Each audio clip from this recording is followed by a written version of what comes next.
I never thought in America I had to be worrying about brainwashing and propaganda. We have a brainwashing going on in this country. My name is Yeonmi Park, and this is my story. I was born in North Korea, and I escaped when I was 13 years old. I did have one older sister, and I had two loving parents. But in North Korea, there is no word for love. So my parents never told me that they loved me. The first thing my mom told me as younger was, don't even whisper, because the birds and mice could hear you. We never knew who was a spy, how they were watching. When I was 8 or 9, my father was arrested by the regime, accused him that he was engaging in trading. He initially sold rice, dried fish, sugar, clocks, and then later he sold metal. Because of that, he got punished and he was sentenced to more than 10 years. Growing up as a child, seeing dead bodies on the streets, that was my daily routine life. So, we go to river, we don't have the running water, we have to go river to bathe, drink the water, wash our clothes, but then this dead bodies floating by, it doesn't even bother you. That's something you have seen every day and you drink the river water. North Korean people, if we eat breakfast, we don't think about, what I'm going to do, how I'm going to improve my life. If you find lunch, you're like, okay, how I'm going to find dinner. All we are thinking every single second is, I'm hungry. How do I eat? My grandmother died from malnutrition. My uncle died from starvation. So they were purposely letting us die. You do not own yourself in North Korea. You are owned by the state. Regime decides what we read, what we watch, what we listen to, how we even dance. They control how you move your body. You do not have freedom for your haircut even. You do not get to decide what you wear. So if you wear your jeans, you go to prison. Because jeans are the symbol of capitalism. Literally, people get executed, by reading a Bible. And that's how, real life is for North Koreans. The only reason I escaped was, luckily I was living in the border town of North Korea. Literally North Korea is the darkest place on earth. We do not have electricity. So I was able to see some electricity coming from China.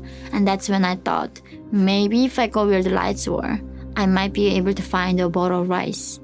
But there's guards with machine guns. They put the highly electrified wire fences, seal the entire border. So entire country became a concentration camp. But luckily, my sister who escaped left me a note saying, go find this lady, she's gonna help you to escape. So I found the lady and she bribed the guards on the border. I took my mother with me. I told her to come with me to China. So I crossed this with one young man, and my mother and myself, 3 of us crossed the frozen river into China. We met the Chinese broker and then said that I want to have sex with her, like me. I did not even know what sex was. There was no sex education in school. So obviously I don't even know what rape was. And of course my mom is she's a child. And then she offered herself. So he raped my mom in front of me. It's just unbelievably horrible, and that was my introduction to sex.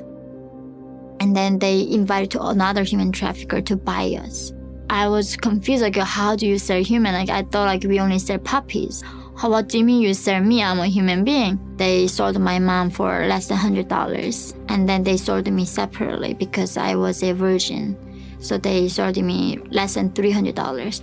So right now in China, due to one-child policy, there are 40 million Chinese men cannot find women to marry them. Sometimes in this rural village, they are so poor. Entire town of men buy one girl and then they rape them constantly until she dies, and they buy another girl and then do the same thing. That's how they treat you. We are not even human beings to them. In this age of time, when we are talking about slavery that happened hundreds of years ago, there are people right now being sold the same way. I was sold to another human trafficker who was a Han Chinese, and I was going to kill myself.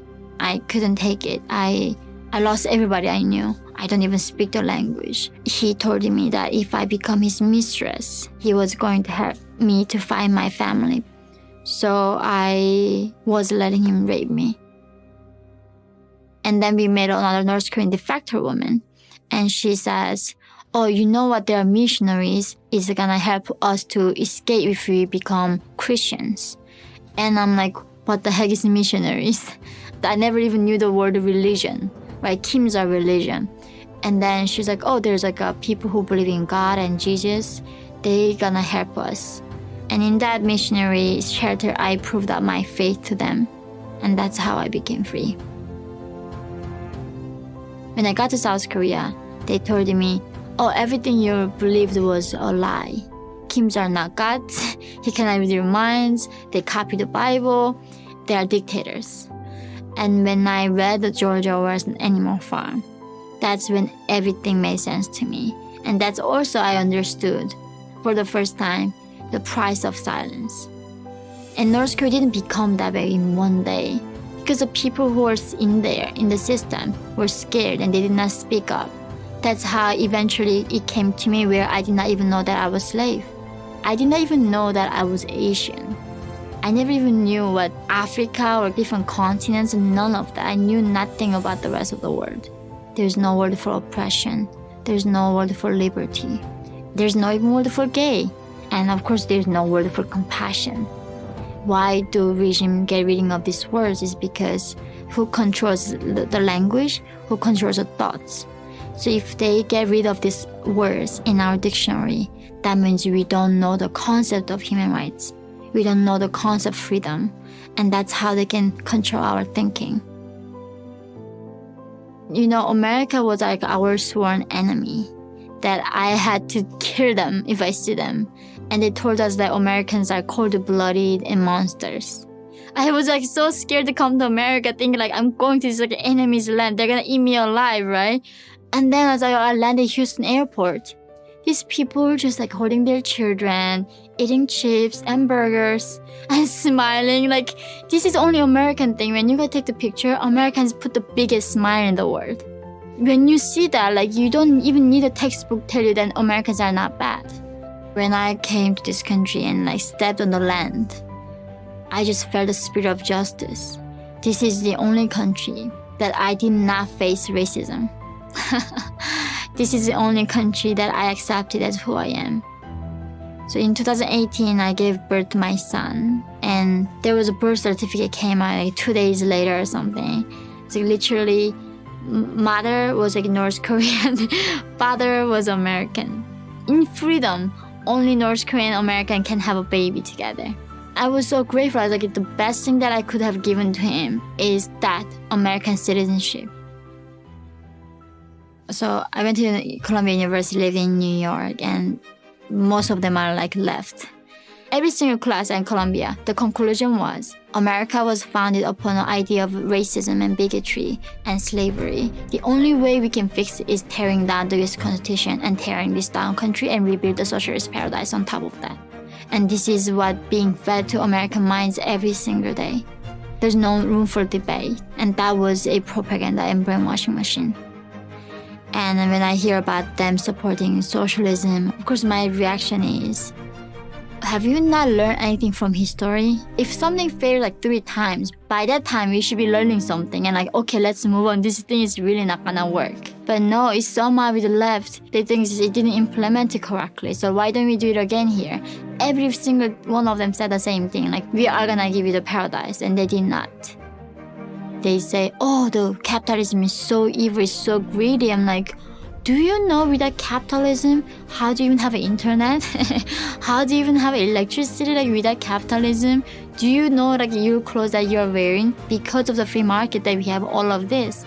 South Korea was the poorest country. When they adopted the US democratic system, they copied it literally. They became the Asian tiger.